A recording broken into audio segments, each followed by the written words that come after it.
개혁신당 화성병 조직위원장 구형모님 모셨습니다. 네. 반갑습니다. 네, 안녕하세요. 화성시민 여러분. 개혁신당 화성병 조직위원장 구형무입니다. 반갑습니다. 네. 첫 번째 질문 먼저 드리겠습니다. 네. 이제 화성병 지역구는 아시다시피 그 권칠승 국회의원 3선인 의원님이 계신 곳이고 또 국민의힘도 최영근 전 시장님이 계신 곳이에요. 개혁신당 입장에서는 굉장히 험지라고 할 수 있는데 어떻게 또 조직위원장을 맡게 되셨습니까? 네, 말씀하신 대로 개혁신당의 험지라고 할 수 있겠죠. 사실 개혁신당은 전국에 어딜 가나 다 험지입니다. 예, 아시다시피 저희 당이 아직은 거대 양당에 비해서 소수 정당이긴 하지만 이준석 의원께서 어쨌든 화성에 와서 이런 기적 같은 승리를 얻었고 어떤 그의 정치적 파장이 계속해서 화성시에 전달되고 있고 저는 그 어떤 파장을 이 화성병 지역에도 개혁신당의 어떤 가치를 가지고 나가고자 이렇게 힘든 길을 또 선택을 하게 됐습니다. 네. 예. 화성시에서 이번에 경기형 과학고 네네. 그 1차 경기도 교육청에서 발표가 났는데 네. 결과가 지금 탈락된 걸로 나왔습니다. 이 부분에 대해서 이제 개인 소셜 미디어에서도 말씀을 하셨습니다만 이걸 조금 정리를 해서 화성 시민분들에게 본인의 의견을 얘기해 주실 수 있으실까요? 경기도에서 올 초에 이제 과학고를 이제 각 지자체별로 하겠다고 이제 처음에 소개가 됐고 아무래도 이제 이준석 의원이 이제 그 선거 과정에서 본인이 어쨌든 과학고 출신이고 이 과학고에 대해서 화성의 어떤 그런 미래 인력에 있어서 굉장히 중요한 것이라고 생각을 해서 그렇게 이제 공약에도 담았습니다. 당선 이후에도 여러 가지 활동을 많이 했습니다.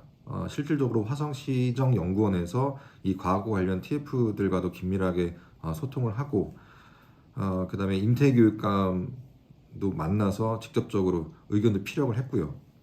그리고 그 이후에 국회에서도 이런 전문가들을 모셔놓고 왜 화성에 과학고가 필요한지에 대해서 토론회도 열었습니다. 그리고 본인이 직접 경기도청에 가서 과학고 유치를 위한 그런 현수막도 직접 개첩을 같이 했었습니다. 저도. 그러니까 이런 일련의 노력들이 있었는데 어느 순간 화성시 내부에서 시의회였죠. 시의회에서 우리 전성균 그 화성을 당협위원장이 화성시의원으로서 과학고 유치를 위한 어떤 결연을 냈는데 거기에 뜻하지 않게 반대 입장을 표명한 그런 민주당 의원들이 있었습니다. 저는 그래서 이게 무슨 일이지? 도대체 화성시에서 추진하고 있는 어떤 정책에 있어서 왜 특정 어떤 민주당 의원들이 반대를 했을까 좀 의구심이 들었고 결정적인 거는 지난 이제 그 경기도의회에서 화성병 지역구를 가지고 있는 그 경기도의원 김희철 도의원께서 행정감사 때 과학고 정책에 대해서 어떤 비난 그다음에 왜 문제 제기를 했었습니다.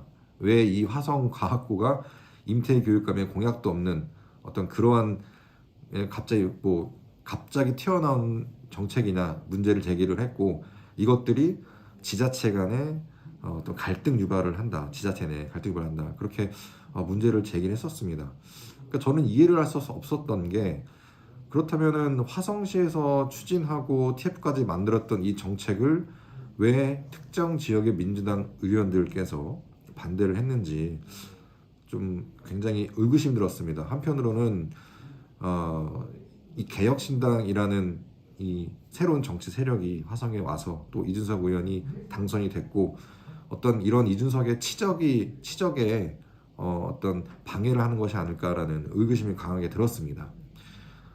또한 이런 정치적인 이유도 있고 한 가지 또 이제 화성시에서 그 지자체에 이제 어떤 공모를 했을 때 지역 할당이라는 게 있습니다. 이제 해당 지역에 만약에 화성에 과학고가 설립이 되면 그 모집 인원의 30%를 제한을 했습니다. 근데 통상 보통 지역 할당이라고 하면 20%나 10%가 보통 평균치인데 이렇게 30%를 늘리게 되면은 물론 우리 화성 시민한테 혜택이 많이 가겠지만 이거는 애초에 선정 자체가 굉장히 물리적으로 불가능한 상태였습니다.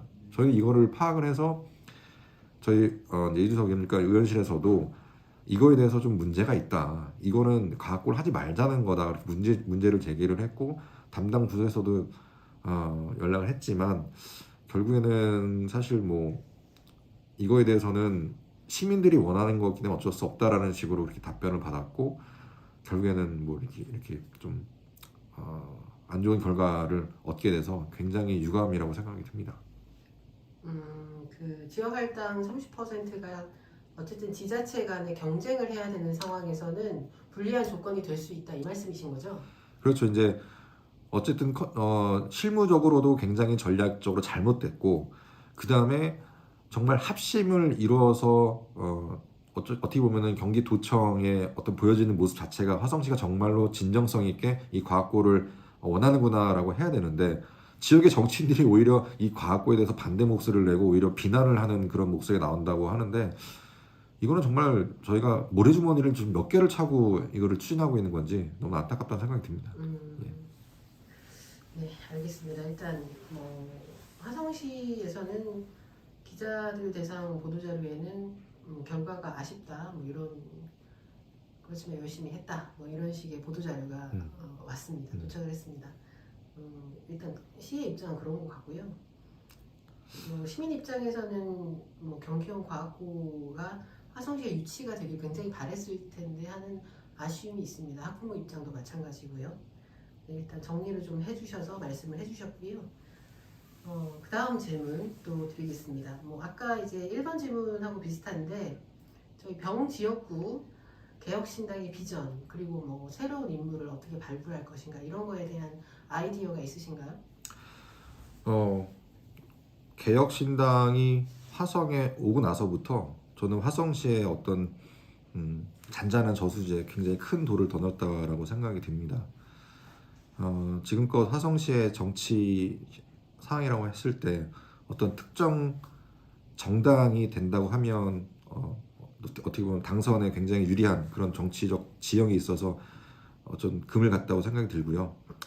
화성시 병지역 같은 경우에도 화성 을지역과 마찬가지로 지금의 권칠승 3선 국회의원이 내리 3선을 하면서 경쟁하지 않는 어떤 정치 상황들이 좀 많이 벌어졌습니다. 그래서 지금껏 화성병에서의 변화라는 것은 화성병 지역의 분들도 굉장히 잘 아실 겁니다. 일하지 않는 정치인이라는 그런 어떤 잘못된 문화가 팽배가 되어 있는데 저는 이런 점을 갖다가 확실하게 지적을 해서 정말 정치인들이 유권자들이 두렵게 두려움을 가질 수 있는 정치인들이 일할 수 있는 그런 되게 건강한 정치 문화를 만들어 가겠습니다. 그것이 저희 개혁신당의 비전이고 앞으로 제가 거기서 해야 될 역할이라고 생각됩니다. 네, 알겠습니다. 다음 질문 드릴게요. 뭐 좀 이르긴 합니다만 다음 시장 선거 출마 의사가 있으신가요? 뭐 제가 과거에 이제 이 때 뭐 화성시장으로 나갔죠. 네. 사실 정치인이 선거를 뭐 이렇게 지나갈 수는 없습니다. 근데 지금 뭐 사실상 앞으로 많이 남았지만 제가 하는 역할에 따라서 제가 필요하면 뭐 출마할 수 있는 거고 네. 또 제가 뭐 출마하고 싶다고 해서 할 수 있는 그런 것도 아니라고 생각합니다. 정치는 어쨌든 제가 시민들께 어떻게 보여지느냐가 굉장히 중요하고 네. 시민들이 그래도 구영보라는 정치인이 역할을 했으면 좋겠다라고 했으면은 저는 뭐 기꺼이 그거에 대해서는 네. 결심할 예정입니다. 알겠습니다. 네, 또 다음 질문 네. 솔직하게 말씀해 주셔서 감사하고요. 네네. 네, 화성시를 통으로 바라봤을 때 화성시 지금 행정에서 일어나는 여러 가지 지금 문제들이 있습니다. 네네네. 특별히 어떤 게 가장 문제라고 생각하시는지요? 일단 환경적인 문제도 있습니다. 화성시가 아시다시피 급격스럽게 이제 성장이 되다 보니 그에 대한 행정력이 굉장히 좀 물리적으로 많이 부족합니다. 우리가 1년 예산이 거의 4조 가까이 되지만 그 집행을 하는 공무원 수조차도 되게 작습니다. 매년 행안부에서 어떤 인력 문제에도 건의를 하지만 그게 계속 안 이루어지고 있고 일단 그런 문제점이 하나 있고 아시다시피 화성시가 도는 복합이다 보니까 그 행정이라는 것이 일관되기가 굉장히 어렵습니다. 제가 저번 선거에서 말씀드렸지만 도시에 맞는 행정과 그 다음에 이런 농업에 관련된 그런 도서 지역에 관련된 그런 행정이 접목이 돼야 되는데 이런 것들이 사실상 균형 발전이라는 틀 안에 좀 갇혀 있다, 저는 이렇게 보고 있습니다. 저는 균형 발전보다는 뭔가 특화 발전이 이루어져야 된다. 그래서 그거에 맞게 이루어져야 되고, 그리고 사실상 행정의 문제점이라고 하면은 저는 시장의 중요성도, 정명근 시장이긴 하지만 단체장의 중요성도 굉장히 저는 역할이 있다라고 봅니다. 단체장이 비전을 가지고 시 행정에 대해서 많은 역할들이 있을 텐데요. 근데 지금의 행정은 굉장히 좀 뭐라 그럴까, 딱히 보이는 비전이 없습니다. 지금껏 정명근 시장이 임기 해온 동안 어떤 뚜렷한 정책에 대해서 기억이 나는 게 혹시 있을까요? 저는 그렇게 기억이 나지 않습니다. 오히려 지금 동탄의 1년의 어떤 여러 가지 사항들, 유통 3부지 문제라든지, 그 다음에 강비콤의 용도 변경 문제라든지, 이런 거에 있어서 시민들의 목소리를 듣지 않고 이렇게 강행하는 모습들을 보이면서 도대체 화성시장의 어떤 비전은 무엇일까? 하여튼 저는 그런 큰 문제점을 제기하고 싶습니다. 네, 좋습니다. 이제 마지막 질문 남았습니다. 화성 시민 여러분들께 이제 뭐 자유롭게 한마디 네. 부탁드리겠습니다. 이 화성 시민 여러분, 화성시가 곧 100만 특례시를 앞두고 있습니다. 큰 기대감도 있지만 그 이면에는 여러 가지 문제점들이 저는 보입니다. 저는 그거에 있어서 정치인의 한 사람으로서 이 화성시 정치에 굉장히 많은 문제점들을 이야기하고 싶습니다. 정치가 곧 원하는 것은 시민들이 어떤 것을 원하는 것을 파악을 하고 시민들을 위해 일을 해야 되지만, 지금껏 화성시의 정치의 모습은 특정 정당이 계속해서 당선이 되고, 그러다 보니 경쟁이 없고 시민을 바라보기보다는 어떤 정치의 어떤 헤게모니에 관심을 갖고 일하지 않는 정치인들이 너무 많다라고 생각이 듭니다. 지난 총선에서 개혁신당 이준석 의원이 이 동탄에 오면서 화성시는 굉장히 큰 어떤 변화의 시작이라고 저는 생각이 듭니다. 이러한 변화들이 우리 이준석 의원과 그다음에 우리 화성을의 전성균 우리 시의원, 또 당협위원장이시고, 그다음에 저도 이 화성벽에서 새로운 역할로 개혁신당이 화성시를 정말 일하는 정치 문화를 만들 수 있도록, 건강한 정치 문화를 만들 수 있도록 앞으로 최선을 다해서 시민 여러분께 봉사하도록 하겠습니다. 네, 감사합니다. 네. 뭐 NG 없이 무리 없이 지금 잘 끝났습니다. 예. 너무 감사드리고요. 저희 신문사 이름 아시죠? 네, 미담 플러스. 네, 예. 감사합니다. 화성의 건강한 목소리 뉴스는 미담 플러스였습니다. 감사합니다. 네, 감사합니다.